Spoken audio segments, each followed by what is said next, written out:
கர்த்தருடைய பரிசுத்த நாமத்துக்கு ஸ்தோத்திரம்.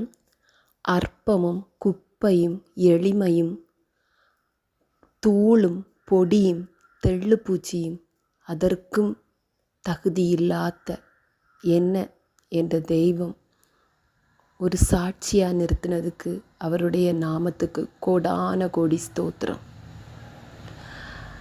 2022 எனக்கு பிரெயினில் ஒரு டியூமர் இருக்குதுன்னு சொல்லி சர்ஜரி பண்ணதுக்காக நான் ஹாஸ்பிட்டலில் அட்மிட் ஆகிருந்தேன்.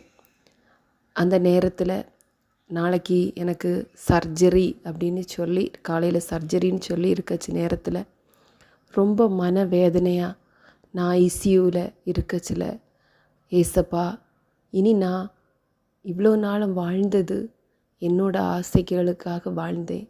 இனி நான் உயிரோடு இருந்தால் உங்களோட ஆசையோடி உம்முடைய ஆசைகளுக்கு உயிரூட்டக்கூடியவளா வாழணும், வாழுவேன் அப்படின்னு சொல்லி பொருத்தனையோடி ஜெபம் பண்ணேன்.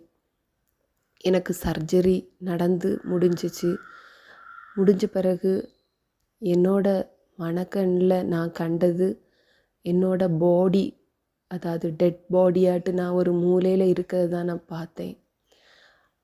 நான் அப்படி இருக்க நேரத்தில் என்கிட்ட ஒரு வாய்ஸு பேசுது. அந்த வாய்ஸு என்னால் நல்லாவே கேட்க முடியுது. அது ரொம்ப அர்ஜெண்ட்டாக பேசுது. என்னென்னா, நான் சொல்லதை அப்படியே திருப்பி சொல்லு அப்படின்னு சொல்லி. அப்போ நான் திரும்பி சொல்லுறேன்.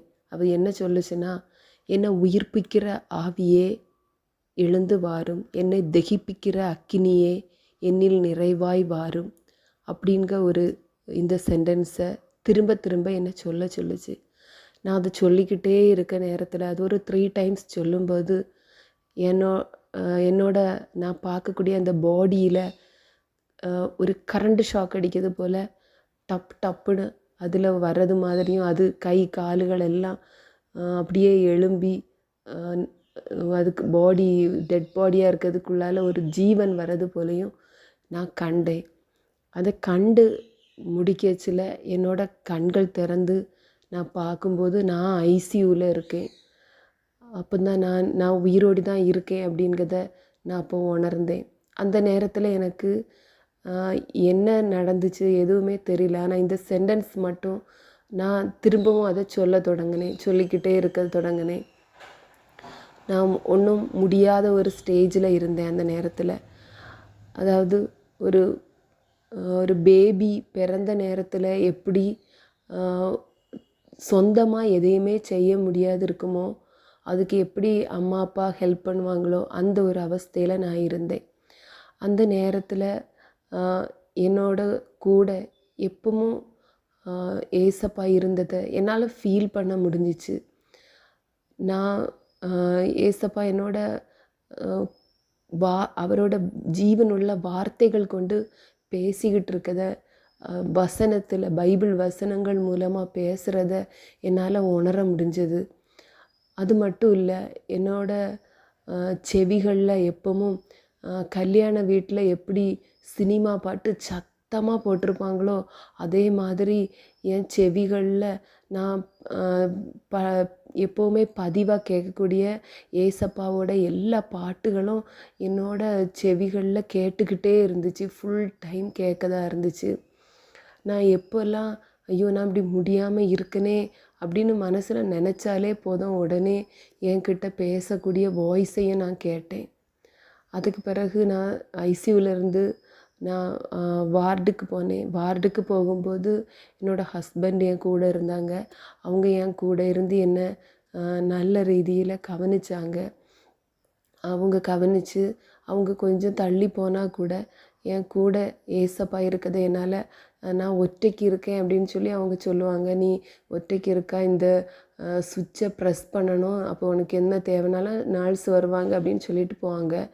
ஆனால் அவங்க போன நேரத்துலேருந்தே நான் ஃபீல் பண்ணுவேன் என் கூட ஏசப்பா இருக்கதை. நான் என் ஹஸ்பண்டுக்கிட்டேயும் பல தடவை சொல்லியிருக்கேன். அதுக்கு பிறகும் நான் டிஸ்சார்ஜ் ஆகி வீட்டுக்கு வந்த பிறகும் என்னோட இதில் நிறைய காரியங்களை என்னால் செய்ய முடியாது. எப்பவுமே என்னோட காரியங்களை செய்யறதுக்கே நான் இன்னொரு ஆளோட உதவியோட மட்டும்தான் என்னோட காரியங்கள் நான் செய்துக்கிட்டு இருந்தேன்.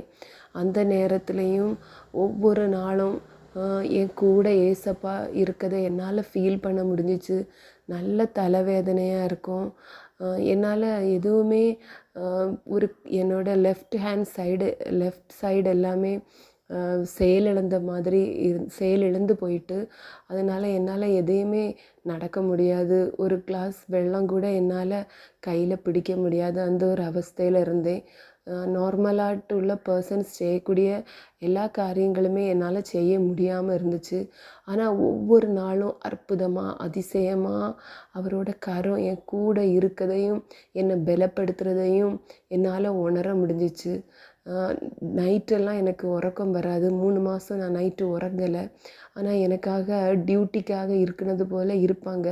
அவங்க எல்லாம் டயர்ட் ஆயிடுவாங்க.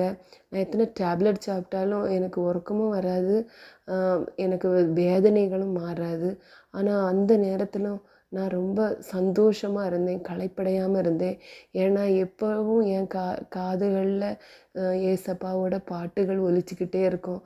அவரோட ஆறுதலான வசனங்கள் என் காதில் கேட்டுக்கிட்டே இருக்கும்.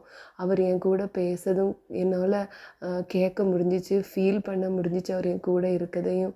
அது என்னோட வாழ்க்கையில் மறக்க முடியாத அந்த 3 மாதங்களும் மறக்கவே முடியாது. பாடியில் நான் பலம் இல்லாமல் இருந்தேன். ஆனால் என்னோட கூட பலம் இல்லாத நேரத்தில் சர்வத்தையும் படைத்த தெய்வம் கூட இருக்கதை என்னால் ஃபீல் பண்ண முடிஞ்சிச்சு. எப்படி ஒரு குழந்த நல்லா இருக்கும்போது அம்மா அப்பா அதை இறங்கி விட்டுருவாங்க. ஆனால் அது முடியாமல் ஹாஸ்பிட்டல்லையோ அப்படி வீட்லேயோ இருக்கும்போது அம்மா எப்படி கூட இருந்து பிள்ளைய கவனிப்பாங்களோ அந்த மாதிரி ஏசப்பா என் கூட இருந்தார். நான் பைபிளில் வசனத்தில் இல்லாமல் சர்ச்சில் பிரசங்கத்தில் கேட்டிருக்கேன், தாயை விட மேலாக ஏசப்பா நேசிக்காருங்கிறத.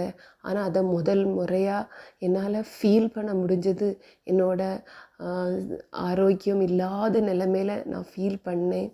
அந்த நேரத்தில் நான் ஏசப்பா எனக்கு வந்திருக்கேன் இந்த கட்டி, டாக்டர்ஸ் சொல்லியிருக்குது அந்த கட்டி எடுத்திருக்கோம். ஆனால் அது வந்து டெஸ்ட் பண்ணும்போது அது கேன்சர் போல் இருக்குது, கிரேடு 2. அது வந்து இனி ரேடியேஷன் பண்ணணும், அல்லாட்டி கீமோ கொடுக்கணும் அந்த மாதிரி சொன்னாங்க. அப்போ நான் ஏசப்பான்னு அவர்கிட்ட அழுதேன். அப்பா எனக்கு தலையில் அந்த கீமோவோ ரேடியேஷனோ இது எதுவுமே செய்யக்கூடாது, இந்த கேன்சரோ அப்படி எதுவுமே இருக்கக்கூடாது. ஆல்ரெடி ஒரு ரிசல்ட் வந்துட்டு அப்படி எனக்கு கிரேடு 2 அப்படின்னு சொல்லி. ஆனால் கீமோவானா அல்லாட்டி ரேடியேஷனா எது எனக்கு சூட்டபிள்ங்கிறது மட்டும்தான் டாக்டர்ஸ்க்கு கன்ஃபியூஸாக இருந்து. அப்போது நிம்ஹான்ஸ்ன்னு சொல்லி பெங்களூரில் ஒரு இதுக்கு என்னோடய டியூமர்னு டெஸ்ட்டுக்கு அனுப்பியிருந்தாங்க. நான் ப்ரேயர் பண்ணேன். நான் மட்டும் ப்ரேயர் பண்ணலை, எனக்காண்டி நிறைய பேர் ப்ரேயர் பண்ணாங்க. நிறைய ப்ரேயர் சென்டர்லலாம் நான் கால் பண்ணி சொல்லியிருந்தேன். என் வீட்டில் உள்ளவங்க எல்லாருமே எனக்காண்டி ப்ரேயர் பண்ணாங்க. அவரோட நித்திய கிருபையினால் எனக்கு கேன்சரும் இல்லை, இந்த இதுக்கு ரேடியேஷனோ கீமோவோ தேவையில்லை அப்படிங்கிற மாதிரி ரிசல்ட்டு ஏசப்பா என் செவிகளில் கேட்க செய்தார். அது என் வாழ்க்கையில் மிகப்பெரிய அற்புதம்னு நான் சொல்லுவேன். அதுக்கு பிறகும் அந்த ஹாஸ்பிட்டலில் அது ஆர்சிசி ரீஜனல் கேன்சர் சென்டரில் என்னோடய டியூமரை திரும்பவும் டெஸ்ட்டுக்கு கொடுத்தாங்க.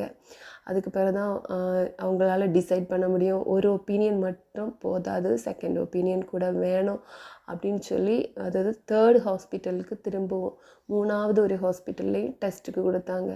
அப்பவும் அதே ரிசல்ட்டு தான். பெங்களூரில் எப்படி ரிசல்ட் வந்துச்சோ அதே ரிசல்ட்டு தான் வந்துச்சு. எனக்கு கீமோவோ ரேடியேஷனோ கொடுக்க வேண்டிய அவசியம் இல்லை, இது கிரேடு 2 டியூமர்னு மட்டும் எனக்கு வந்திருந்துச்சு. என்னால் அதுக்கு பிறகு ஸ்டெப் பை ஸ்டெப்பாக 3 மாதத்துக்கு பிறகு என்னால் எழும்பி நடக்க முடிஞ்சிச்சு. என்னால் பேச முடியாதவளாக இருந்தேன், பேச முடிஞ்சிச்சு. கைகளில் பலம் இல்லாதவளாக இருந்தேன். அது எல்லாமே கொஞ்சம் கொஞ்சமாக தேவன் என்னை பலப்படுத்தி என்னை திரும்பவும் பழையது போல ஆரோக்கியமாக என்னை ஆக்கின என் தேவனுக்கு கோடான கோடி நன்றி. இந்த சாட்சியாக நான் சொல்லணும்னு சொல்லி நான் நினச்சி இதுவரை சொல்லாமல் இருந்துட்டேன். ஆனால் நான் சொல்லதுக்காக என் தேவன் என்னை சொல்ல வச்ச கிருபைக்காக கோடான கோடி நன்றி. அவருக்கு கோடான கோடி ஸ்தோத்திரம், ஸ்தோத்திரம், ஸ்தோத்திரம்.